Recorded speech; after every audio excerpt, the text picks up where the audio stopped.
Payas Chuti Pack, Rupial 37ක වාසියක්. දැන් රුපියල් 145යි. හරිම සුළුයි.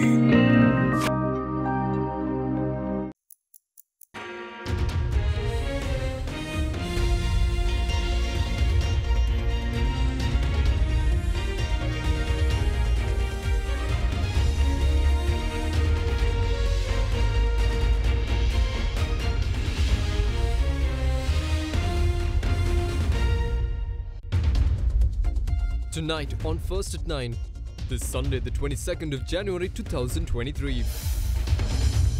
Friend in need. China shows support to Sri Lanka's long-standing request for a commitment on rescheduling debt, and essential to secure the IMF bailout.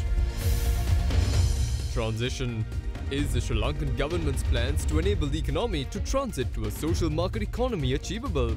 Free market economy will open the doors for everybody to come in here and invest. Like the social market economy is a good target down the line. Banned. The Football Federation of Sri Lanka gets suspended by FIFA.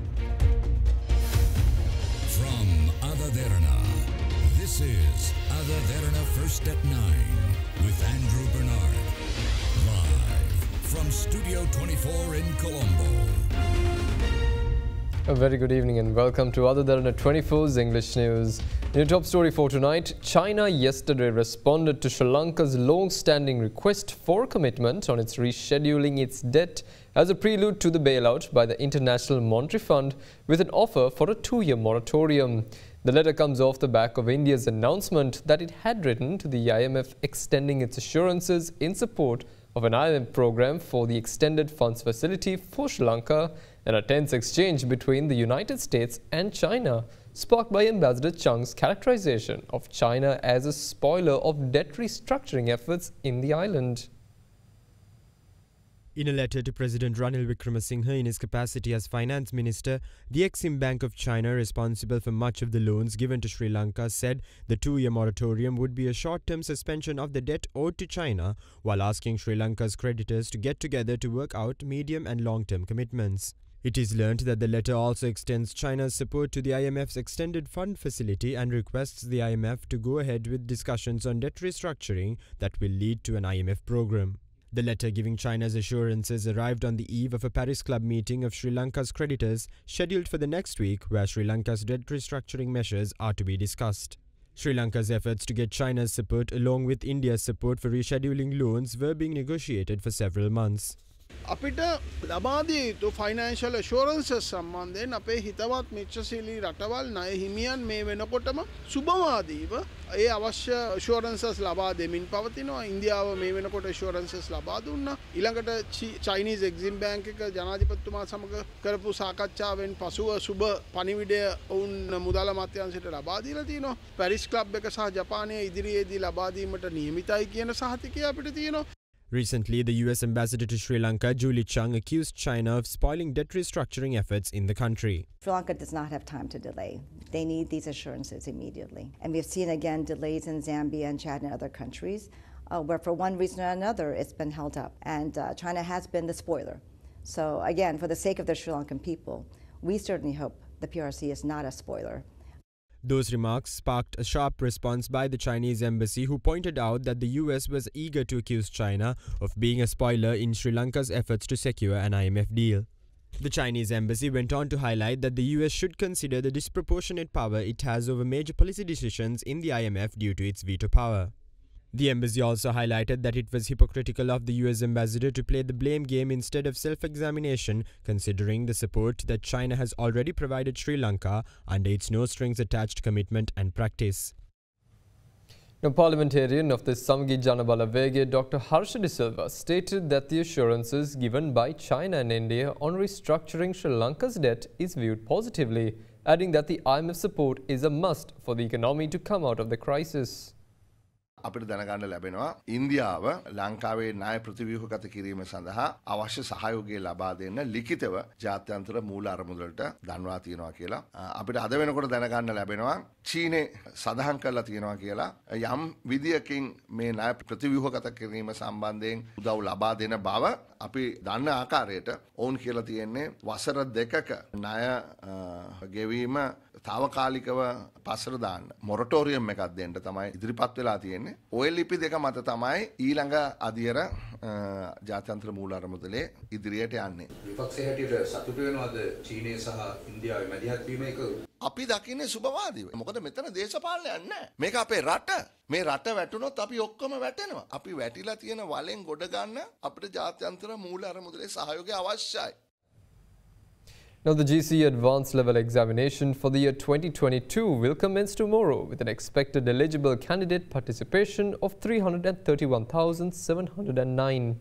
The Commissioner General of Examinations, Amit Jayasundara, said the Public Utilities Commission, Ceylon Electricity Board and the Public Electricity Supplier, LECO, have assured uninterrupted power supply during the examination period. Further, a special transport service has been arranged by the National Transport Commission to facilitate the travel of students and teachers as well as staff serving at the examination centres. The advanced level examination for year 2022 will commence tomorrow and examinations will be held across 2,200 centres island-wide. 331,709 eligible candidates will sit for the examination, which is expected to conclude on the 17th of February. Police දෙපාර්තමේන්තුව විභාගයට අවශ්‍ය සම්පූර්ණ ආරක්ෂාව ලබා දෙනවා. විභාගයේ පැවැත්වෙන කාල සීමාව විශේෂයෙන් මධ්‍යස්ථාන ක්‍රියාත්මක වන කාල සීමාව තුල විදුලිය අඛණ්ඩව පවත්වා ගැනීම සම්බන්ධයෙන් අපි මහජන උපයෝගිතා කොමිෂන් සභාව, ශ්‍රී ලංකා විදුලි බල මණ්ඩලය, ශ්‍රී ලංකා විදුලි පෞද්ගලික සමාගම ලෙකෝ ආයතනයේ මේ ආයතන වලට අපි දැනුම් දීලා තියෙනවා. මේ ආයතන වලින් තහවුරු කරලා තියෙනවා. මේ විභාගයේ පැවැත්වෙන කාල සීමාව තුල අඛණ්ඩව විදුලි බලය ලබා දෙනවායි කියලා. දැන් මේ වගේ විභාගයේදී අපි වළංගු අනන්‍යතා පත්‍රය හැටියට පාවිච්චි කරන්න හැඳුනුම් පත්‍ර 3ක් අපි සලකනවා. ජාතික හැඳුනුම් පත්‍රය, වළංගු විදේශ ගමන් බලපත්‍රය, එහෙම නැත්නම් වළංගු රියදුරු බලපත්‍රය. යම්කිසි අපේක්ෂකයෙක් ජාතික හැඳුනුම් පත්‍ර මේ වෙනකොටත් පුද්ගලයන් ලියාපදිංචි කිරීමේ දෙපාර්තමේන්තුවෙන් ඉල්ලලා තියෙනවා නම් ඒ අයට විභාගයට පෙනී සිටින අපේක්ෂකයෙක් කියලා කිව්වොත් එහෙන් නිකුත් කරනවා తాවකාලිකව ලිපියක්. ඒ ලිපිය අපි පිළිගන්නවා අනන්‍යතා පත්‍රය හැටියට. Meanwhile, special transport services will also function tomorrow to facilitate the transportation of GCE A-level candidates to their respective examination centres. සිසුසැරිය දීප ව්‍යාප්ත සේවාව මේ සඳහා යොදවා ගන්නවා. අපි ඔවුන්ට උපදෙස් ලබා දීලා තියෙනවා. එක දරුවෙක් සිටියත් බස් රථය ධාවනය කරන්න මේ විභාගයේ පැවැත්වෙන අවස්ථාවේදී අපි අවසරය ලබා දීලා තියෙනවා. දෙමව්පියන්ට මේ දරුවන් සමග ගමන් කරන්න අවශ්‍යතාවයක් තියෙනවා නම් ඔවුන්ට එම ගමන් පාසු සලසා ගන්න පුළුවන්. විභාග මධ්‍යස්ථානවල සේවය කරන ගුරු බෞතුන්ටත් ඒ කාර්ය මණ්ඩලයටත් මේ ගමන් පාසුව සලසා දෙන්න කියලා. Now, the driver of the bus involved in the recent collision in the Nanu Oya that claimed the lives of 7 people, including children, will be in remand custody until the 1st of February.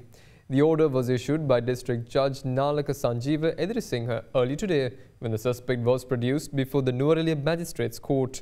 The 62-year-old was arrested last evening while receiving treatment at the Nuwara General Hospital under police custody. Preliminary investigations have revealed that the fatal accident was caused due to careless driving of the bus. Meanwhile, 6 people who were injured in the accident have been transferred to the Colombo National Hospital, while 3 others are still receiving treatment at the Nuwara General Hospital. All others who sustained minor injuries have been discharged. Now, the South African High Commissioner to Sri Lanka, Sundil Edwin Shark, highlights the importance of consensus building in the present democratic process. His remarks come at a time when Sri Lanka prepares for local government elections as the country battles the challenges of an economic crisis. Speaking at an event titled Consensus Building in Politics, Sharing the South African Experience, organised by the cross-party initiative Next Gen SL, the South African ambassador shared insights on how the democratic system was built based on consensus. These ideas were exchanged as Sri Lanka faced a devastating economic crisis which sparked several unprecedented political changes. The High Commissioner built on the South African experience and highlighted the importance of public discourse and consensus building in political systems. Coming from a past that is riddled with pain, contradictions, politically, socially, economically, security-wise, and we had to find a way of engaging. We were riddled with mutual suspicions everywhere. Beginning life in an apartheid society was a clear distinction between black and white. We were all growing up with this suspicion because there was an artificial line that was drawn. It was a politics and a socialization period constituted by us and them across the social and the political spectrum. And inherent in this particular system was institutionalized racism, was institutionalized class distinction, was institutionalized religious division.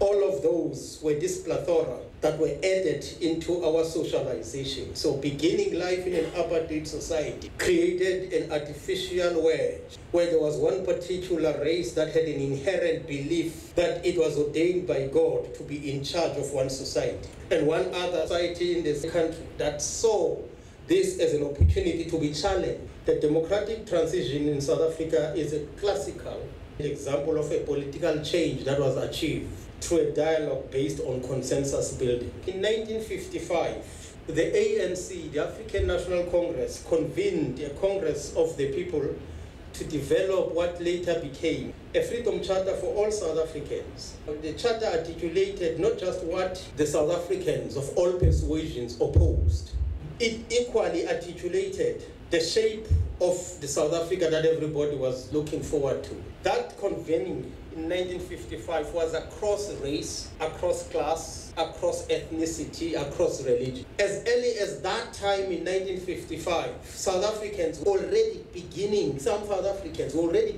to envisage a future South Africa. And as a result of that, it then shaped the political thinking, it framed the foundation for a pro-democratic movement, and that later influenced negotiations in the 1990s.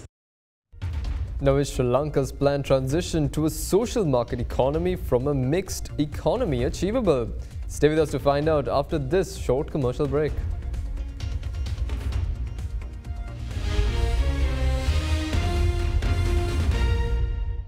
It's hard to keep up with the new when you're listening to the same old Slim Bread Week, a week for professionals.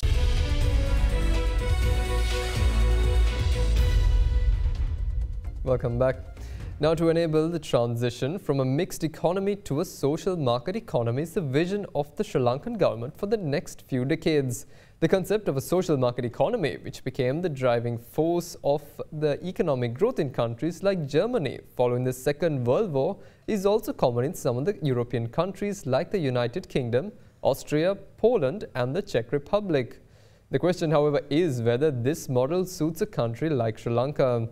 Now, here's a brief analysis filed by AdaDerana's Chamut Fernando. The Sri Lankan economy is described as a mixed model, meaning both the private sector and the state sector engage in the production process and commercial activities. The second era of Sri Lankan economic development following independence, which commenced from 1977, marked a shift towards a free market economy. However, a higher level of state participation in the economy is still visible. A mixed economy helps reduce income disparity between sections of society by providing equal opportunity for employment and education. A mixed economy also promotes fair pricing and distribution of goods and services as government-owned bodies regulate the market, and as a result, it avoids predatory pricing. However, a mixed economy has its own disadvantages. Market equilibrium is tough to maintain because of public and private interests, and excessive state control in a mixed economy hinders the growth of private sector industries. If essential goods supplies in Sri Lanka are taken as an example, state supplier Ceylon Petroleum Corporation is the fuel provider to 85% of the market, while Lanka IOC caters only to 15%. However, the fuel shortage that arose last year due to lack of foreign reserves, dollar depreciation, and rising global fuel prices due to the Russia-Ukraine war, people had to wait in long queues for hours and days to pump their vehicle tanks, or even resorted to purchase at black market prices due to CPC's inability to fund fuel imports. Such a situation brought pain to the economy as transportation hit a snag for a few months.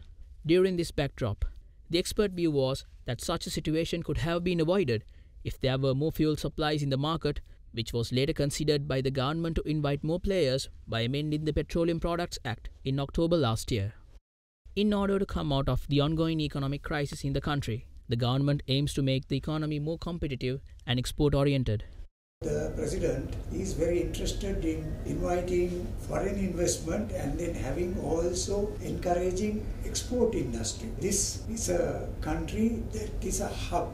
Are we making use of this, our unique placement in the world map? If you take shipping lines, this is an ideal transshipment port. Are we making use of the transshipment that is available in the world? Now, global trade, if you take, for example, most of the developed ports in the world are being used for trade, not only for export and import. We must encourage people to come here and, if possible, be in this country or take flights to other countries. That's the global hub that is available. So we must encourage more airlines to come in. We are a country that is high in skills. We are only exporting low skill. We should go for high skill. This is opportunity that is available in this country. The economic model which the government plans to adopt to move away from the prevailing mixed economy and achieve long-term growth is a social market economy. ඉදිරි වසර 25 සඳහා අපි ජාතික ආර්ථික ප්‍රතිපත්තියක් සකස් කරනවා. දිලිඳු හා අඩු වර ප්‍රසාදිත කණ්ඩායම් රැකබලා ගනිමින් සහ ව්‍යවසායකයන්ගෙන් දිරිමත් කරමින් නිර්මාණය කරන්නා වූ සමාජ වෙළඳපොළ ආර්ථික ක්‍රමයට අවශ්‍ය පදනම සකස් කරනවා. A social market economy holds a framework of market economy and aims for social security and social equity by means of political intervention and measures in line with the market. It aims at maintaining the mechanisms of the free market, such as private property, free foreign trade, exchange of goods and free formation of prices, while simultaneously ensuring social equity by keeping a balance between a high rate of economic growth, low levels of inflation and unemployment, good working conditions, social welfare and public services by using state intervention. Germany is said to be the prime example for a country that achieved higher levels of economic growth via the introduction of a social market economy. According to Germany's social market principles, the government must afford businesses freedom to operate on a level playing field while promoting prosperity and social security for the people living in Germany. Shifting from a mixed economy to a social market economy is the government focus. But there is a question. Will such a model suit the Sri Lankan economy? And is this target achievable? Now the word social itself, it's outdated all over the world because there is no longer any socialism. So where we are going into a wrong system of access, it's getting back into the social system. Free market economy will open the doors for everybody to come in here and invest as well as for travel and trade. So that's where the country should be heading, not bringing in controls from the state into the economy. I think the social market economy is something that can be achieved at a higher level of economic development, not at a very low level of economic development. What we really need is more development oriented, more growth oriented, so that it creates opportunities for people to elevate themselves, because in a social market economy, fundamentally they have a high tax regime. For you to tax people, people must have the income capacity, and income capacities across the society. So in that sense, I would say that most of the talk about social market economy didn't make sense because we have not been on the growth trajectory adequately. We need to be on industrialization, trade promotion, and economic growth. I think the social market economy is a good target down the line. What it will do is it will create opportunities for businesses to function without this so-called rent-seeking, politicization, which are the norms in this country. So first, you have to have these things eliminated so the private sector and the enterprises can be very competitive. Second side of it is that once these incomes are created, the economy has the capacity to tax, and that taxation can create a sufficient amount of resources within the economy to look after a lot of public goods.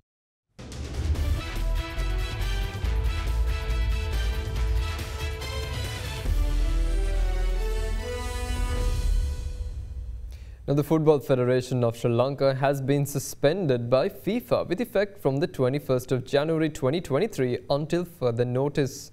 In a circular to member associations, FIFA Secretary General Fatma Samora stated that the suspension was made in accordance with Article 16 of the FIFA statutes. He said that consequently, with effect from the 21st of January 2023, the FFSL has lost all of its membership rights as defined in Article 13 of the FIFA statutes until further notice. The letter said the FFSL representative and club teams are thereto no longer entitled to take part in international competitions until the suspension is lifted. FIFA also reminds the FFSL and the affiliates not to enter into any sporting contract with the FFSL and or its teams while the FFSL is suspended. FIFA Secretary General said the Bureau of the FIFA Council or the FIFA Council may lift the suspension at any time before the next FIFA Congress takes place.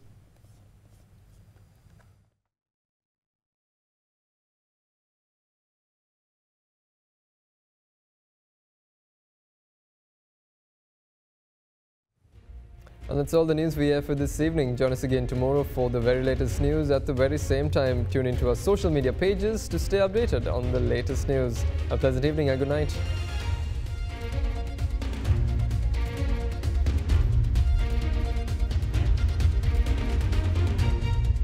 For news and information you can trust 24 hours a day, visit AdaDerana.lk.